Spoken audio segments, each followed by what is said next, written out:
Olá, bem-vindos ao Radar ANEFAC. Eu sou Edson Teixe, presidente da ANEFAC Regional Rio de Janeiro.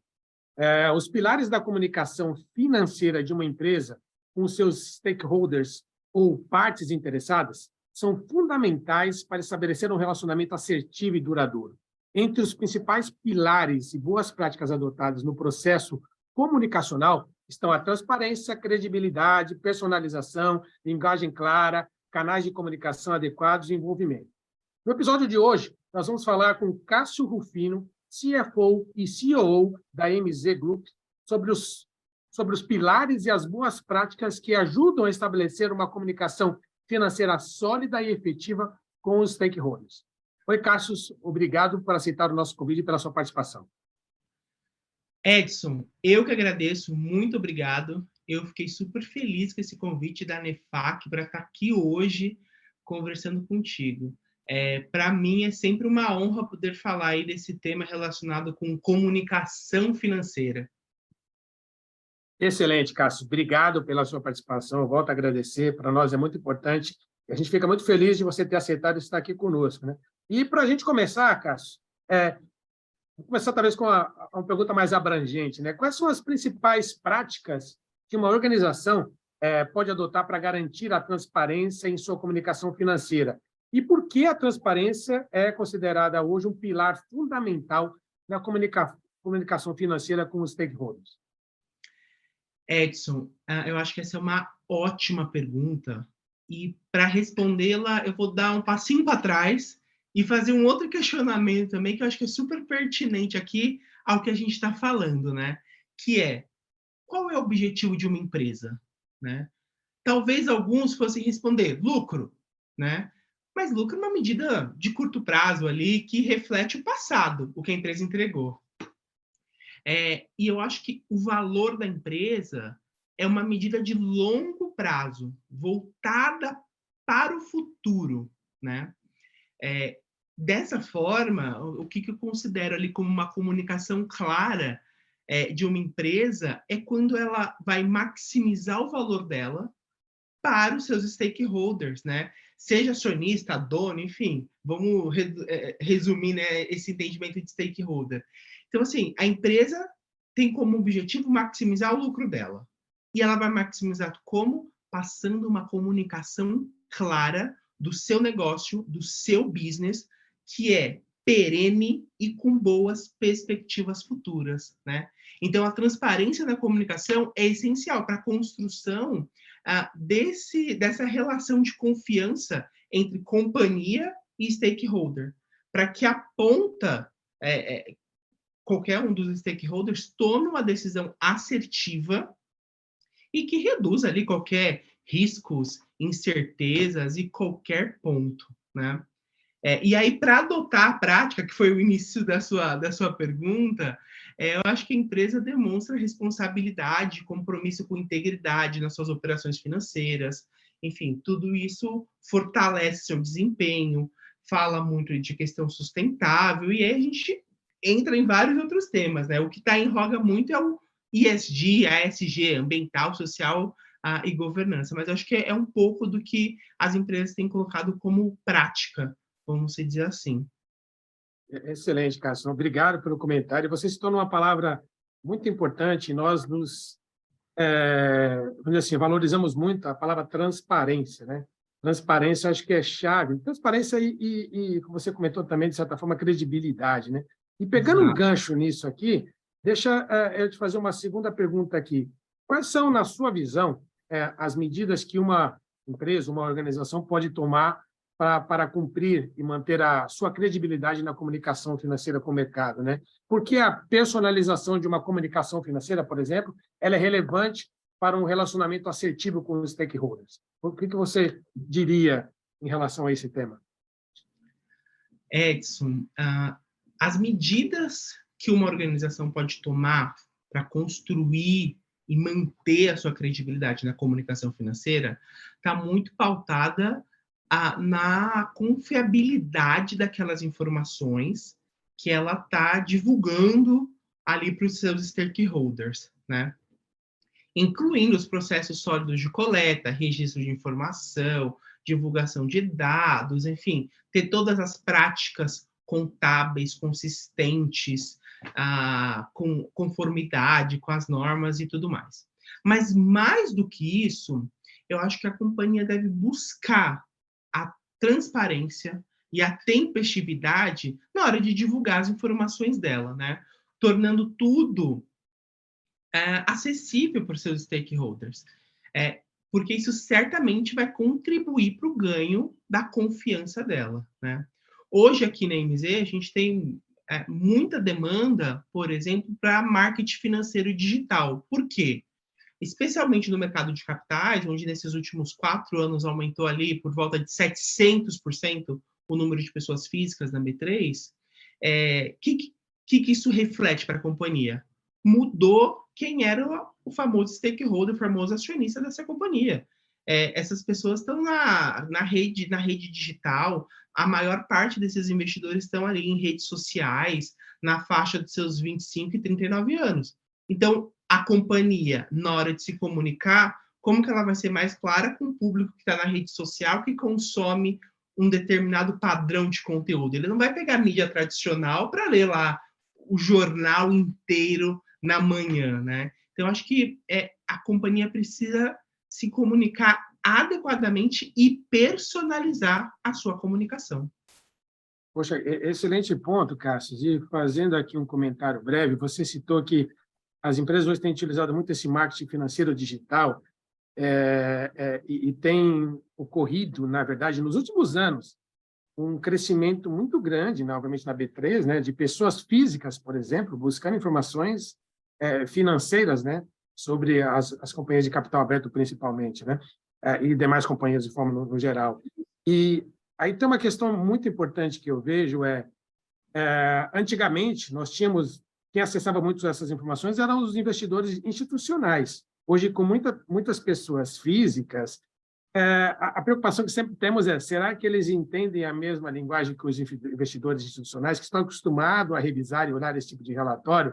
E aí vocês estão num ponto importante, talvez já inserindo aqui depois, na sequência, uma outra pergunta para você. O linguajar e a forma que a gente trabalha essas informações para esses novos entrantes ou novos stakeholders que necessitam de informações tem que ser um pouco diferente, né, Cássio? Talvez não só claro, mas talvez até com uma linguagem um pouco menos técnica, não sei se você acha, né, nesse formato, porque é um público diferente, não está acostumado com linguajar financeiro, linguajar contábil, né? E aí, você acha que é importante utilizar essa linguagem mais clara ou diferente nessa comunicação com esses stakeholders, né? E até eu complementaria, você acha que os canais atuais utilizados hoje para as corporações são os mais adequados? Que canais poderiam ser utilizados de forma diferente e inovadora? O que você acha? Assim, excelente pergunta. Estou tentando até organizar aqui o pensamento para responder ponto por ponto, né? Não estou querendo pegar desprevenido, não, tá? Só estou entrando na conversa aqui, mas o papo é legal, interessante. Mensalmente, Edson, na MZ, eu gravo um bate-papo com heads de RIs. RIs, relações com investidores para as empresas de capital aberto, tá? E algo que a gente sempre discute e todos comentam indiretamente, vamos dizer, é que uma das grandes habilidades do profissional de comunicação financeira é essa pluralidade na hora de se comunicar, né? E mais do que isso, ter uma linguagem clara. Cada público precisa se comunicar de uma forma. Se você quer atingir aquele público, você precisa falar a linguagem daquele público. Não adianta nada eu ficar aqui falando de EBITDA, LAIR, LAGIR, que tem gente que não vai entender. E se eu quero atingir uma base de pessoa física, eu não vou ficar falando esses termos. Eu vou ajudar ele a entender e usar outra forma de falar aquela mesma informação, né? Então, a gente tem que ser claro e pragmático na hora de transmitir a mensagem. Muitos podem não possuir os conhecimentos técnicos, né? E especializados em finanças ou até mesmo no setor, porque tem vários setores com vários jargões técnicos. E essa questão da linguagem clara é super necessária no dia a dia desse profissional de comunicação financeira. Quanto aos canais que você mencionou, quais são, eu acho que são vários que são usados hoje, e principalmente por companhias abertas, mas tem muitas empresas que ainda não são abertas, que já estão trilhando um caminho de ter uma melhor comunicação, uma melhor governança. Então, possui site da companhia, com a seção ali exclusiva e organizada com as comunicações financeiras, tem a distribuição de e-mail, né, via mala direta, já se comunica com redes sociais, tem a parte de imprensa tradicional e toda a parte ali de eventos como um todo, seja a conferência de resultado, evento, que é uma ótima oportunidade para as empresas interagirem de forma direta com seus stakeholders, né? Sem querer puxar sardinha, mas ele faz todos esses serviços aqui, né? E você comentou a questão de inovação, do que as companhias têm feito de novo. Eu acho que o principal ponto novo que a gente traz aqui, na hora dessa comunicação financeira, é justamente as redes sociais. É um ponto super importante, diversas empresas ainda não estão fazendo, mas o público dela está lá, né? O Brasil, como um todo, é o terceiro maior país do mundo que se utiliza de rede social. A gente tem mais de 132 milhões de pessoas utilizando o Instagram, e é um número, assim, assustador, né? Tá todo mundo lá na rede. Então, acho que é super importante as empresas olharem os canais, se adaptarem aos canais, linguagem clara, e se utilizar do que tem para ser feito, principalmente redes sociais.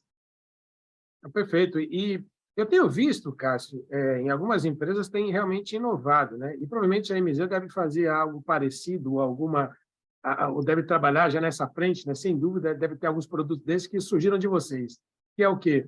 Eu tenho visto algumas empresas trabalharem na divulgação dos seus press releases, as informações do mercado, de forma de vídeo, um pouco mais didática, fazendo highlights importantes, assim, uma forma inovadora, porque na verdade, estávamos todos acostumados com os calls com os investidores, os press releases, as apresentações. E tem algumas empresas saindo na frente que, além de fazer tudo isso, né, que já faziam, soltam alguns nas mídias sociais, alguns highlightzinhos sobre o CFO ou o CEO falando sobre o desempenho da empresa, colocando alguns números importantes sobre o desempenho, explicando um pouco o que aconteceu no trimestre.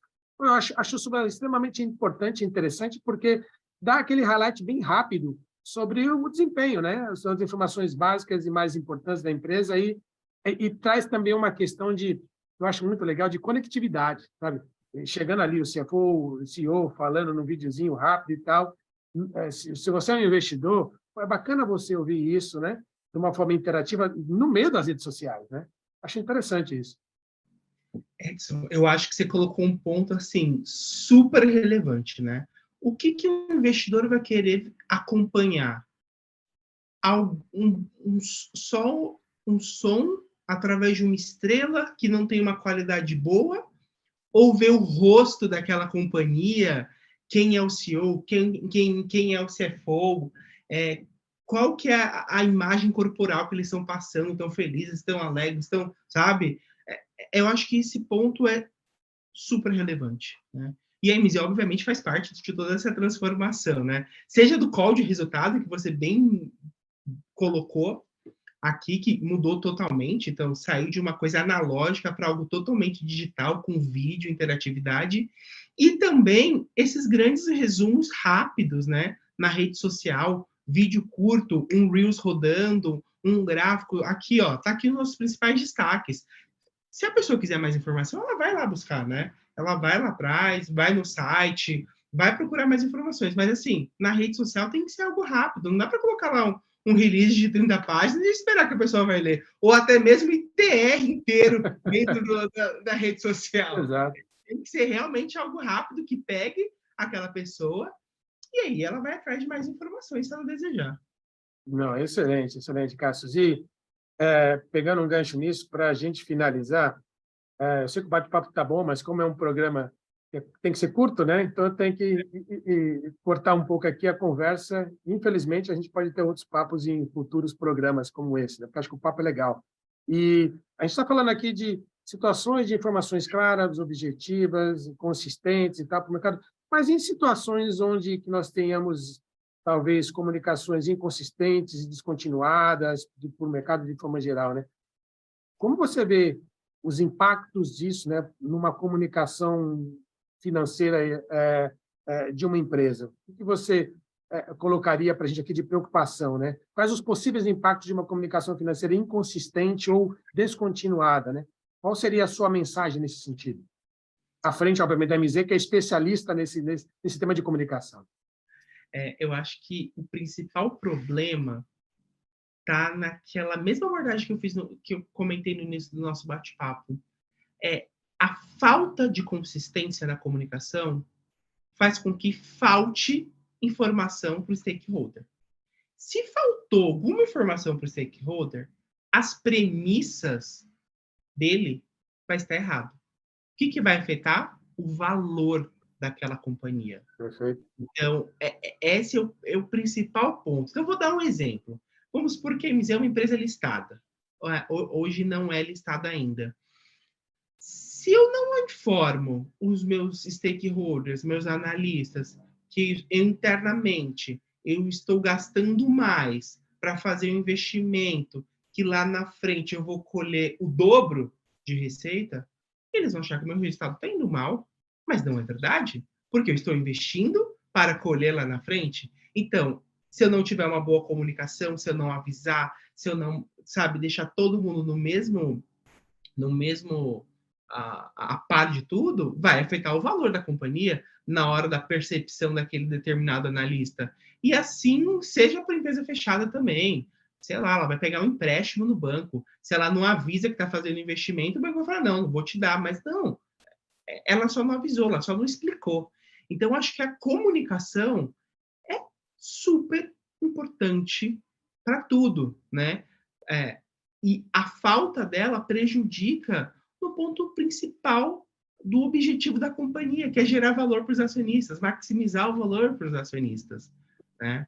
Então, é um ponto super importante que as empresas precisam estar de olho nisso, ter essas práticas de transparência, dominar essa questão de responsabilidade, e principalmente fazer essas divulgações recorrentes, ter essa preocupação, né? Às vezes muita empresa não é listada, então não vai ter uma área de RI, mas tem alguém lá do financeiro que cuida de tudo isso, que tem que se comunicar. Então, acho que, respondendo a sua pergunta, acho que esse é um dos principais pontos negativos de não ter uma comunicação clara.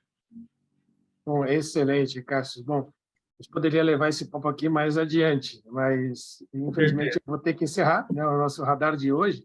Cássio, muitíssimo obrigado pela sua participação nesse episódio do Radar da NEFAC. Foi muito legal, muito bacana falar contigo. Edson, eu que agradeço e fico aí na guarda da próxima agenda para a gente continuar aqui a conversa. Certamente falaremos e teremos outros episódios contigo, falando desse tema, talvez de outros temas, né? Vai ser um prazer tê-la aqui conosco, tá? Obrigado, Edson. Pessoal, muito obrigado. Confiram a agenda da NEFAC no nosso site e participem. Radar da NEFAC, infelizmente, hoje fica por aqui. E obrigado pela audiência e até o próximo programa.